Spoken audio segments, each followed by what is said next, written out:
Hello guys! Welcome back sa aking YouTube channel. I'm your REE Board Exam Buddy, Prince Ian F. Cruz, and I'll be your lecturer for today's video. So sa video na to, i-continue natin yung ating plane and solid geometry series. I-continue din natin yung ating discussion about rhombus. So magkaroon pa tayo ng problem solving pa regarding the area and perimeter ng rhombus.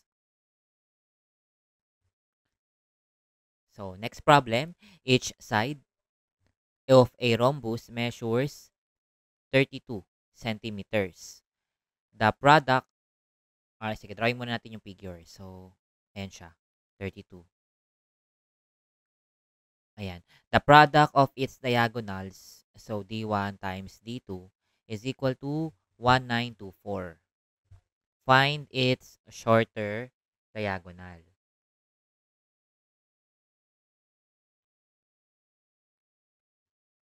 Sige. So, ito yung ating rhombus, tas meron tayong dalawang diagonals. Ayan. So, sabihin natin, ito is yung shorter, si D1. D1 over 2. Ito, D1 over 2. Tapos itong mahaba, yung D2. Tapos magiging D2 over 2 pag hinati. Tapos ito, D2 over 2. Tapos sa rhombus, lahat ng angles ng diagonals ay 90 degrees. So, tingnan natin to ngayon. Naka-form ulit tayo ng triangle. So, eto si 32. Eto si D2 over 2. Eto si D1 over 2. Tapos, analyze natin yung given.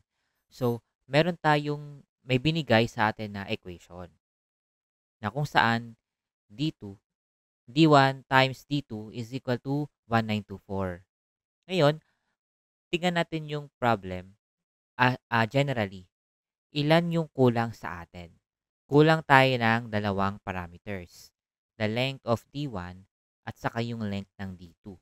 Kasi, dito sa equation na to, you need to find D1 para masolve mo si D2 or kailangan mo mahanap si D2 bago mo masolve si D1.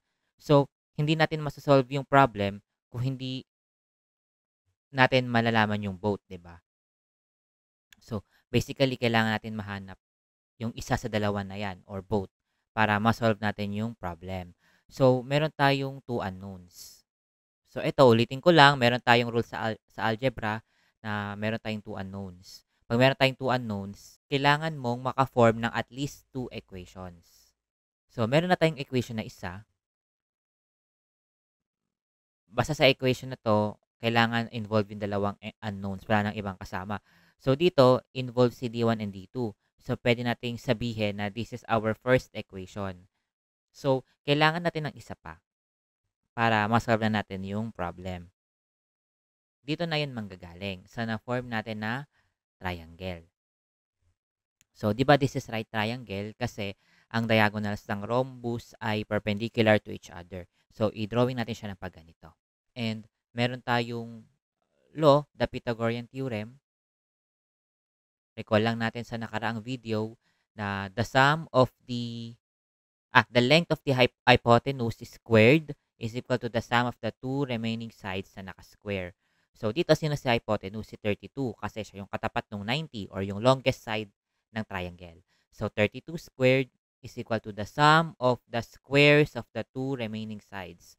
So, D1 over 2 squared plus D2 over 2 squared. Tapos, i-distribute natin yung squared, no? Distribute natin. So, bali, ano ba yung 32 squared? So, 1,024 is equal to D1 squared over 4 plus D2 squared over 4. So, simplify pa natin yung equation. Multiply natin both sides by 4 para matanggal yung fraction. So, 1024 times 4, 4096 is equal to D1 squared plus D2 squared. So, dito sa equation na na-form natin, sino yung dalawang parameters na involved? Si D1 at si D2, which is yung ating dalawang unknowns. So, dahil sa equation na to, unique siya, kay equation 1 and involve yung dalawang parameters na missing, pwede nating sabihin na eto si equation number 2. So, ngayon, sa pag-solve natin ng D1 and D2, umiikot na lang yan sa kung paano natin lalaruin yung dalawang equations. So, isulat ko siya dito. Ayan. So, paano natin lalaruin? So gamitin natin yung equation number 1. So, divide natin to both sides by D2. Kasi, ang goal dyan, guys, halimbawa, meron kang dalawang equation. Para ma-solve mo siya, kailangan ma-substitute mo to dito. Para ma-eliminate mo yung isang missing. So, paano mo magagawa yon? Kailangan ma-represent mo yung equation na to ng D1 equals or D2 equals. Any dyan sa dalawa. Para ma-substitute mo siya doon sa equation 2. So, yung gagawin ko, D1 equals na lang. So, divide ko both sides by D2. So, D1 is equal to 1924 over D2. So, dahil nagawa mo na siyang ganito, pwede mo siyang i-plug in dito. So, sulat ko dito. So, 4096 is equal to 1924 over D2. So, square lang natin. Ayan. Tapos, eliminate natin yung fraction. Multiply natin both sides by D2 squared.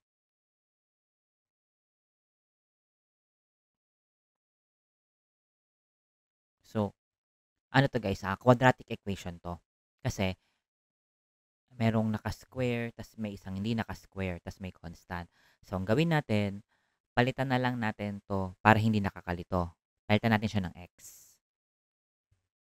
Para mas mukha siyang quadratic. So, ito,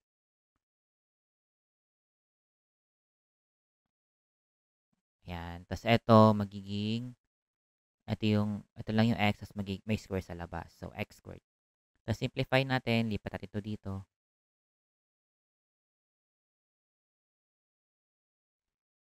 Ayan. Tas solve natin si x using the mode 5.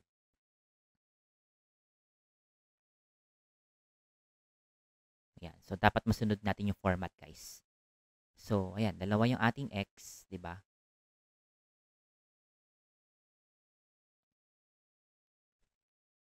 Ayan. Meron tayong 1346.2 at saka 2749.8. Ayan. So, yung x, hindi yan yung diagonal. Kasi dito squared yan, di ba? So, etong dalawang naging answer natin ay equal yan kay dito squared. So, meron tayong isa, tas meron tayong isa pa. Yan. Yung kailangan natin is dito lang. So, square root natin both sides.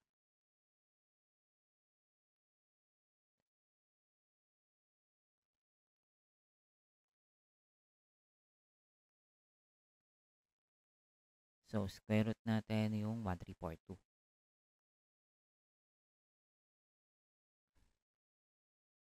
.69. Tapos, yung isa naman,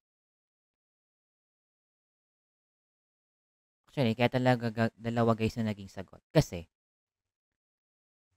yung isa dyan is yung D1 na. Yun na yung ibig niyang sabihin. So, ito na yung dalawa nating answer. Pero dito, ano ba yung naging D1 natin? Di ba yung D1 natin yung mas maikse? So, baliktad to. Ito yung D1, ito yung D2. So, hinahanap sa problem ay yung shorter. So, yung mas maikse, si D1. So, 36.69. So, yun yung ating answer sa problem na to. Yan. So, medyo mahirap siya guys kasi may involved siya na heavy algebra. Pero kung wala yung algebra na yun guys, madali lang siya sana, di ba? Kasi na-form mo na equations eh. Yung problem mo na lang is paano mo makukuha yung answer from those equation. Eh, medyo complex yung equation natin kasi may square na. Tapos naka-square pa yung may square, di ba? So, medyo mahirap siya. Naging quadratic. Pinalitan mo pa yung naka-square ng x para maging quadratic siya. Malagay mo sa calcu, di ba? So, ayun. So, yun lang guys. Sana marami kayong natutunan. Don't forget to like and subscribe and mag-comment ng mga topics na gusto nyo i-discuss ko sa mga future videos. So, yun lang guys. See you on the next video.